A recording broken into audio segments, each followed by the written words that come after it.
सभी विद्यार्थियों को नमस्ते। विद्यार्थियों, जानवी स्टडी हब में आपका स्वागत है। तो आज हम पढ़ेंगे Rajasthan state open board class 12 विषय हिंदी के पार्ट नंबर 3 के क्वेश्चन आंसर। तो विद्यार्थियों, स्टार्ट करने से पहले आप सभी से अनुरोध है कि जिसने हमारा चैनल सब्सक्राइब नहीं किया है वो सब्सक्राइब कर दें और अच्छा लगे तो लाइक कीजिए और अपने दोस्तों तक शेयर भी कीजिए। तो पार्ट नंबर 3 पढ़ते हैं। रीति काव्य, बिहारी और पद्माकर। इसमें पहले सर्वाधिक उपयुक्त विकल्प चुनकर पूछे गए प्रश्नों का उत्तर दीजिए। प्रश्न नंबर 1, बिहारी के दोहे में श्री कृष्ण के लिए संबोधन नहीं है, तो इसका राइट आंसर आएगा दीन। अब देखते हैं प्रश्न नंबर 2, कनक कनकते सोगुनी दोहे का संबंध है, इसका राइट आंसर आएगा नीति से। कृष्ण से बातें करने का आनंद पाने के लिए गोपी क्या करती है?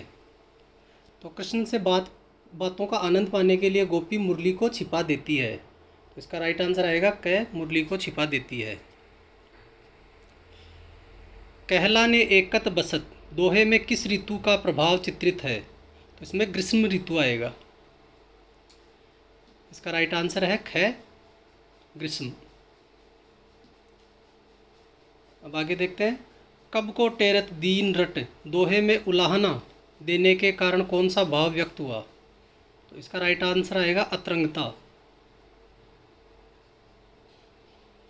क्वेश्चन नंबर 6, जगत गुरु जगन्नाथ में जगवाय में कौन सा अलंकार है? तो इसमें आएगा राइट आंसर अनुप्रासन।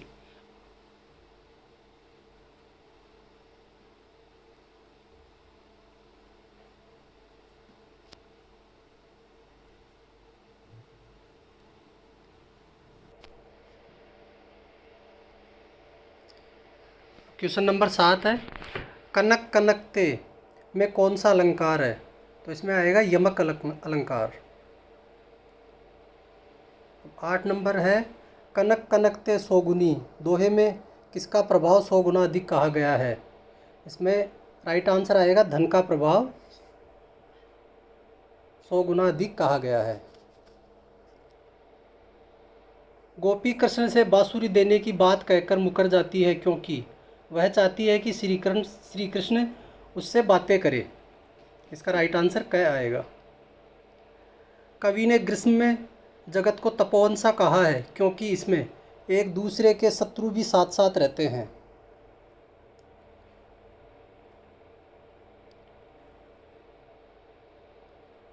क्वेश्चन नंबर 11 है, दीर्घ दाग निदाग में अलंकार है,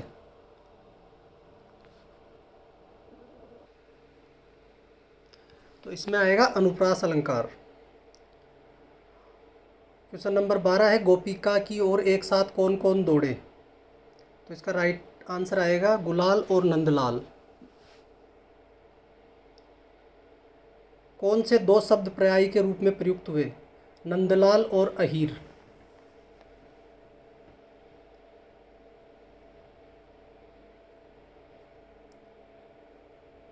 तिहारी सौ कहकर गोपिका प्रकट करना चाहती है विश्वसनीयता, इसका राइट आंसर है।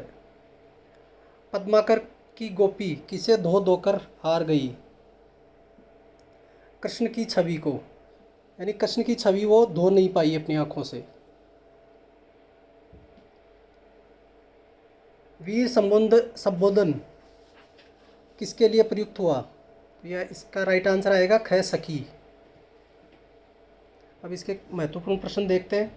प्रश्न नंबर 1, कवि ने क्यों कहा कि ईश्वर को दुनिया की हवा लग गई है? तो इसका उत्तर है कवि ने ऐसा इसलिए कहा क्योंकि वो लंबे समय अपने दुखों का निवारण करने के लिए ईश्वर का स्मरण कर रहे थे, परंतु वे उसकी सहायता नहीं कर रहे, उनके दुखों को दूर नहीं कर रहे। इसलिए कवि कहता है कि ईश्वर को भी संसार की हवा लग गई है। जैसे इस दुनिया में सब लोग अपने आप में मस्त रहते हैं, कोई किसी के दुख में हाथ नहीं बटाता, अपनी प्रशंसा और प्रभुता का आनंद लेता है, ऐसा ही ईश्वर भी कर रहे हैं। प्रश्न नंबर 2 है, मादक पदार्थों से 100 गुना नशा धन का होता है, उदाहरण देकर कथन की पुष्टि कीजिए। इसका उत्तर है, मादक पदार्थों से 100 गुना नशा धन का होता है, क्योंकि मादक पदार्थों को खाने से आदमी मदहोश होता है, जबकि धन मिल जाने पर उसकी स्थिति उससे भी बुरी हो जाती है। धन की मादकता इसलिए अधिक है कि उसका प्राप्त होना ही सिर चढ़कर बोलने लगता है, जबकि मादक द्रव्य तो सेवन करने पर ही आदमी का सिर घुमाते हैं, पर वह भी थोड़े समय के लिए। अतः धन का नशा अन्य किसी प्रकार के नशे से अधिक मादक और खतरनाक होता है। मादक पदार्थों का नशा उन्हें सेवन करने के लिए कुछ समय में उतर जाता है, परंतु धन का नशा बना ही रहता है और जीवन की अन्य गतिविधियों पर उसका चढ़ा हुआ रंग तरह तरह से दिखाई देता है। प्रश्न नंबर 3, पद्माकर की ये कविता है, ये प्रिंटिंग मिस्टेक है। पद्माकर की कविता में गोपी अपनी किस व्यवस्था का वर्णन कर रही है? पद्माकर की कविता में गोपी की व्यवस्था यह है कि उड़ता गुलाल गोपी की आंखों में चला गया और उसके साथ नंदलाल भी आंखों में बस गए। देखो यहाँ पे नंदलाल श्री कृष्ण को कहा गया है कि नंद के जो लाल हैं वो श्री कृष्ण हैं। गुलाल तो उनकी आंखों में धोकर निकाल दिया है, गुलाल तो उसने आंखों से धोकर निकाल दिया, परंतु नंदलाल की आंखों में बस जाने का दर्द दूर नहीं कर पा रही। अर्थात जितनी सरलता से गुलाल धुल जाता है, उतनी सरलता से कृष्ण प्रेम नहीं धुल सकता। पद्माकर की कविता में अहीर और अबीर की तुलना किस प्रकार की गई है? पद्माकर की कविता में अहीर की तुलना श्री कृष्ण से की गई है और अबीर की तुलना गुलाल से की गई है। यानी अबीर गुलाल को बोलते हैं और अहीर की तुलना श्री कृष्ण से की गई है। प्रश्न नंबर 5, बिहारी के पठित दोहों के भाव और सौंदर्य पर टिप्पणी लिखिए। बिहारी के कुछ दोहों को पढ़ने और समझने के बाद हमने अनुभव किया कि कविवर बिहारी ने नितांत अनौपचारिक ढंग से लगभग मित्र भाव से श्री कृष्ण का स्मरण किया। रीति सिद्ध बिहारी रीतिकाल के प्रतिनिधि कवि माने जाते हैं।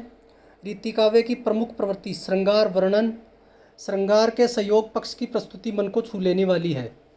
इसके लिए बिहारी ने नायक नायिका के अनेक दैनिक गतिविधियों के आधार पर बनाया गया है।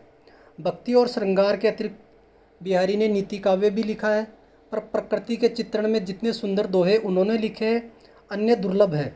बिहारी ने प्रकृति के कोमल रुचिकर रूपों के साथ साथ प्रचंड रूप का भी वर्णन किया है। कवि बिहारी जीवन में विविध अनुभव से संपन्न थे, इसलिए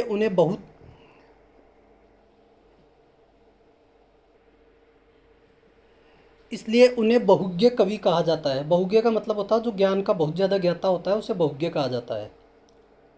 उनके अनेक दोहों में इस ज्ञान की छाप मिलती है। अब क्वेश्चन नंबर 6 है, पठित दोहों के आधार पर बिहारी की भाषागत विशेषताओं का उल्लेख कीजिए। बिहारी ने काव्य रचना दोहा छंद में की है कि उनकी भाषा ब्रज है। प्राय सारा रीतिकालीन काव्य ब्रज भाषा में ही रचा गया है। अपने माधुर्य के कारण ब्रजभाषा श्रृंगार और प्रकृति के चित्रण के लिए उपयुक्त भी है। बिहारी की भाषा में प्रयोग में बहुत व्यापकता है। संस्कृत निष्ठ तत्सम शब्दों से लेकर आम बोलचाल के शब्दों तक का भी प्रयोग उन्होंने किया है। लोक में प्रचलित मुहावरों का अत्यंत सटीक प्रयोग उनकी काव्य भाषा की विशेषता है। सबसे अधिक सराहनीय है उनकी भाषा की लाक्षणिकता, यानी सामान्य से लगने वाले वर्णन में निहित अर्थ, चारुत्व और अनेक अर्थों की संभावना होती है। प्रश्न नंबर 7, पद्माकर की कविता के भाव सौंदर्य का उल्लेख कीजिए। पद्माकर की कविता में फाग के अवसर पर प्रेम के प्रभाव की मार्मिकता का सुंदर चित्रण है। पद्माकर रीतिकाल के अंतिम श्रेष्ठ कवि हैं। इस निरूपक आचार्य कवि के रूप में उन्हें बहुत ख्याति मिली। सजीव मूर्ति विधान करने वाले कल्पना द्वारा उनके प्रेम और सौंदर्य के मार्मिक चित्र प्रस्तुत किए गए हैं। वह उत्कृष्ट प्रतिभा संपन्न कवि हैं। उनके काव्य में श्रृंगार के साथ ऋतुओं तथा त्योहारों का उल्लास व्यक्त हुआ है। प्रश्न नंबर 8 है, पद्माकर के कवित्व में भाषा पर टिप्पणी लिखिए। पद्माकर की भाषा में रीतिकालीन काव्य भाषा है और शिल्प समस्त सरसता, सुगढ़ता, कोमलता और अलंकारिकता मिलती है। ब्रज भाषा का प्रौढ़ साहित्य रूप पद्माकर के काव्य में बड़े स्वाभाविक रूप से विद्यमान है। तो दोस्तों इस तरह हमारा ये क्वेश्चन आंसर कंप्लीट हुए। तो एक बार आपसे पुनः अनुरोध है कि जिन जिन ने हमारा चैनल सब्सक्राइब नहीं किया है सब्सक्राइब कीजिएगा, और अच्छा लगे तो लाइक कीजिएगा, और आपकी कोई राय हो तो कमेंट बॉक्स में ज़रूर बताइएगा। तो मिलते हैं अगले वीडियो में। जय हिंद, जय भारत।